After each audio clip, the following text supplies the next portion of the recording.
This is a short video lecture about Angela Carter's short story, The Werewolf.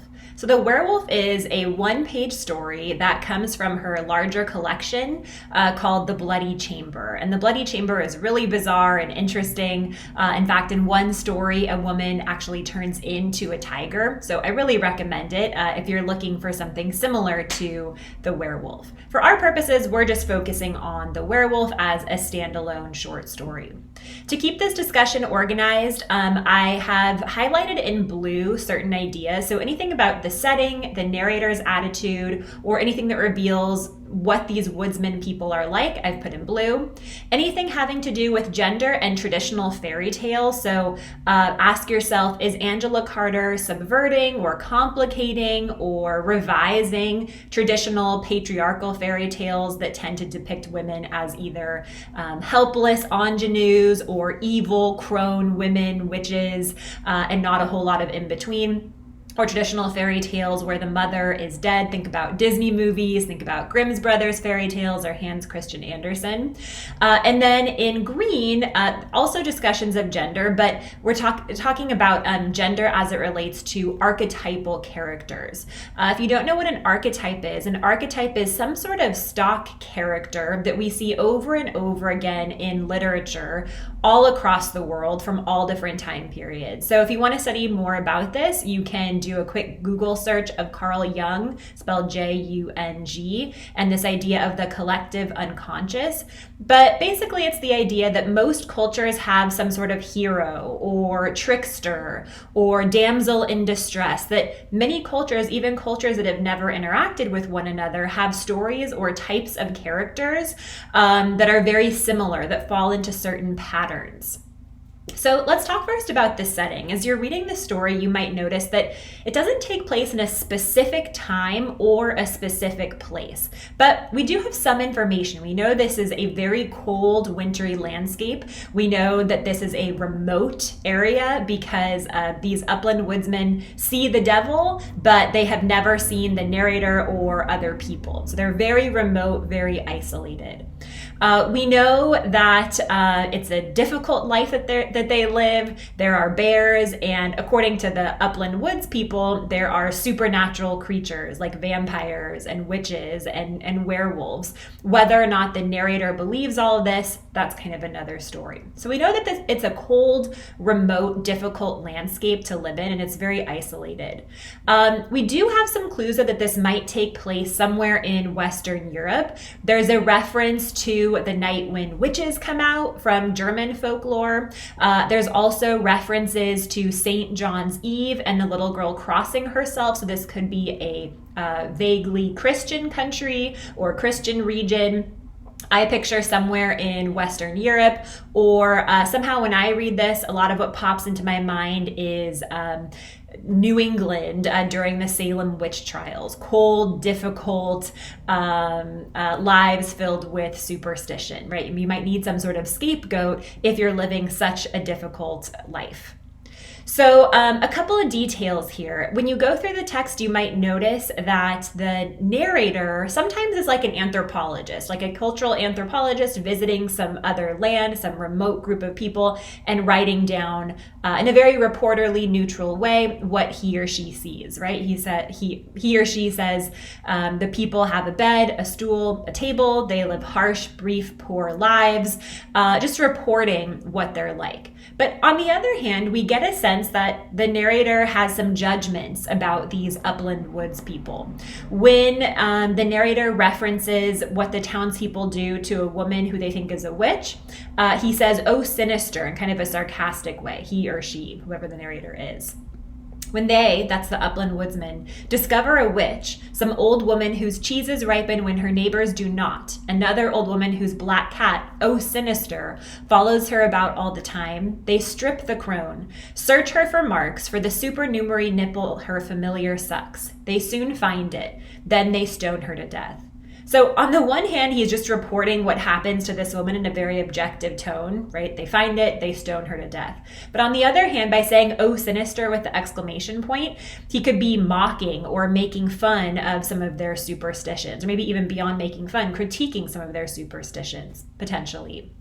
I think it's interesting that the black cat is something, and the black cat or cheese is ripening too quickly is something that suggests that the woman is a witch. Obviously, they're not using the scientific process, but of course we know that in the Salem witch trials, they were not using a scientific or a fair process to determine whether or not they believed women were witches, which obviously don't exist. The reference to the supernumerary nipple, supernumerary just means extra, so an extra nipple that her familiar sucks. Familiar is, it could just be someone that the witch is connected to, but familiar also means a creature that is associated with the witch, like a black cat or some sort of demonic creature. So it could be a judgment about the upland woodsman and how quick they are to judge somebody, but it also gives you a sense of how difficult their lives are, that they need some sort of scapegoat. In fact, to these woodsmen, the devil is as real as you or I. More so, they have not seen us or even know that we exist. Meaning the narrator is connecting himself or herself to the reader, other people who are reading this, looking inside from the outside. So things that are supernatural, like the devil, werewolves, vampires, to these people, they're real. Let's move on to gender and traditional fairy tales. So in traditional fairy tales, like I mentioned before, we often have a damsel in distress. We often have a lesson. In fact, you could argue, and many people have, that that's the whole purpose of fairy tales, to teach some sort of lesson, like stay on the path, obey your parents, don't talk to strangers. Many fairy tales, even violent and disturbing fairy tales, convey some sort of lesson. And typically there are villains. Characters aren't incredibly complex, typically, in fairy tales. So when you read this, you probably thought of Little Red Riding Hood, of course, right? Off she goes through the forest to visit her grandmother, and she has an encounter with a wolf, and there's disguise of some sort, right? So there's a lot of references to Little Red Riding Hood. I think it's worth noting that she's not wearing red. She's wearing a scabby coat of sheepskin. So she is in sheepskin. Now, you might think, or maybe this is just me, but of that expression, a wolf in sheep's clothing. The little girl is not the wolf here, right? It's the grandmother who appears to be the werewolf who attacks her granddaughter in the forest. But the fact that she's wearing sheepskin might convey how innocent and pure she is, but it also might give us a hint that this girl is a little bit more complicated than she appears. She's not just a sweet little victim, that it's perhaps a little bit more complicated than that. So unlike Little Red Riding Hood, this girl can take care of herself. She's going through the forest to visit her grandmother, and because her father was a hunter, she knows how to use her knife. So when the wolf lunges at her, when she heard that freezing howl of a wolf, she dropped her gifts, seized her knife, and turned on the beast. It was a huge one with red eyes and running grizzled chops. Any but a mountaineer's child would have died at the sight of it. It went for her throat, as wolves do, but she made a great swipe at it with her father's knife and slashed off its right forepaw. So her father doesn't have to come save her, although it's his knife and his instruction that has allowed herself to be the hero here and save herself. A love interest doesn't come to save her. She saves herself, right? And she slashes off the wolf's forepaw. So you might read this and say, oh, this is a feminist revision of Little Red Riding Hood, right? The little girl is actually empowered. She's tough. She's able to fend for herself and then go back and try to care for her grandmother until she realizes that her grandmother is the werewolf. But there are a couple of lines that make me think it might be more complex than that. So when the wolf/grandma goes for her throat, the narrator says, it went for her throat as wolves do. And one thing I think about is, if the grandmother is a werewolf, is she in control of her body? Is she in control of who she attacks in the forest? From what I know of werewolves, they're not in control. Again, not real, but the idea is they're not in control of their impulses once they have transformed into a werewolf. So it might be that the grandmother does not mean to attack and try to kill her own granddaughter. That's just her nature once she is a werewolf. Or I've had some students say that maybe the grandmother knows something about the granddaughter that we don't. I think that would be difficult to prove, but that's one theory.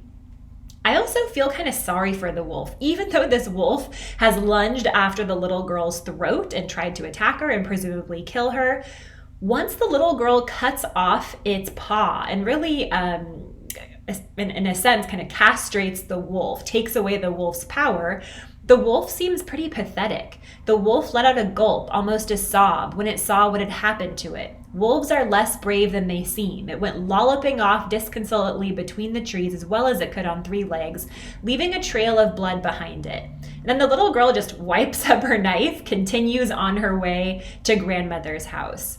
So we kind of, or I at least, feel a little bit sorry for this wolf because after all, it's doing what wolves do, right? Which is attack somebody when they're starving or when they need food.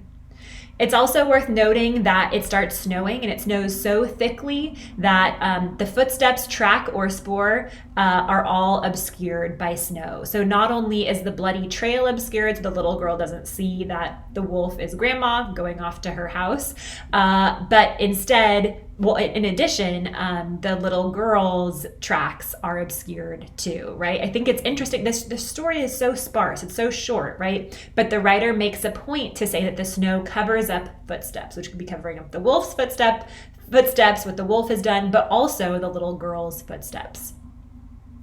So once she gets to grandmother's house, she notices that she's feverish, right? She's febrile, she's moaning, she's groaning, and she tries to care for her grandmother by making a cold compress, right? So she does have some nurturing instinct, but the wolf's paw fell to the floor, but now it's the grandmother's hand. I want to talk a little bit about the hand.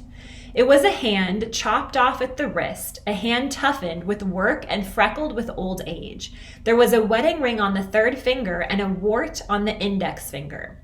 By the wart, she knew it for her grandmother's hand. Okay, so I think the hand is compelling because the hand has these 2 big symbols of femininity.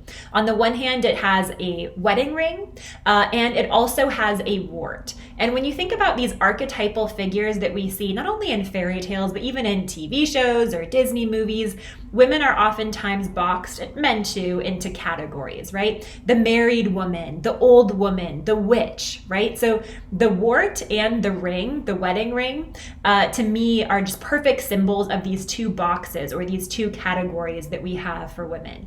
Also, it kind of makes me feel sorry for the grandmother because she has worked hard and she's old. So even though she's lunged at her own granddaughter, tried to kill her probably, she has had a hard, difficult life as well. And I believe that she's not completely in control of her actions when she is a werewolf. So the child manages to hold her grandmother down. But what I think is so interesting is that this child she's kind of a badass, right? She's strong, she's capable, she's empowered. She knows how to use a knife clearly. But when she sees that, or when she's holding her grandmother down and her grandmother is shrieking and squawking like a thing possessed, she crosses herself and then cries out loudly enough for the neighbors to come rushing in. So she doesn't end up actually killing her grandmother. She summons the neighbors who then do it, and she doesn't stop them. So this kind of makes me wonder, is she playing innocent here? If she's capable of taking care of herself, why does she call out for the neighbors? Well, maybe she's just calling out for the neighbors for help, or maybe the story is not just about the little girl and the grandma, but it's also about the people in this community in general. So she crossed herself, which reveals that this society it might be pagan, but it's also Christian, and the neighbors come rushing in. They knew the wart on the hand at once for a witch's nipple. I want to focus in on at once. I think this is the narrator kind of casting aspersions on the town people, and probably rightfully so, saying they instantly see the hand, they see the wart, and they say, oh, it's a witch's nipple, and they decide to stone her to death. So it says something about their rush to judgment, that they're willing to just say, oh, she must be a witch, without asking her any questions, clearly without having any sort of trial. So it says something about their rush to judgment, but maybe it also says something about or the reader's rush to judgment, because how can we necessarily judge these people when they do live such difficult lives? And clearly there is something supernatural happening in their society, right? Because we know that werewolves exist in their society. So it might also say something about my own willingness to cast aspersions on them or call them superstitious or crazy or patriarchal. So They behave pretty cruelly. They drive her out basically naked in her pajamas in her shift into the snow with sticks, beating her old carcass as far as the edge of the forest and pelted her with stones until she fell down dead. So they kill her in this really violent and humiliating, excruciating way, and they send her to the margins, right? They get rid of her and then stone her to death. And then the grandmother doesn't just go back, or the granddaughter doesn't just go back to her mother's house. She moves into her grandmother's house and she prospered. So it seems like a weird way to end the story. A grandmother has just been stoned to death. Maybe she had it coming, but the granddaughter is prospering in the grandmother's house. And it kind of makes me wonder if this cycle is going to perpetuate, right? Right now, she's the young, innocent, maybe not so innocent ingenue, but eventually she will turn in the fairy tale universe, she will turn into the old crone. Or perhaps being a werewolf in this story is genetic, right? Perhaps she too will become like her grandmother and then will be fighting with her grandmother. So the granddaughter is that typical archetypal ingenue, and the grandmother is that archetypal old crone who is trying to hurt the young ingenue in some way.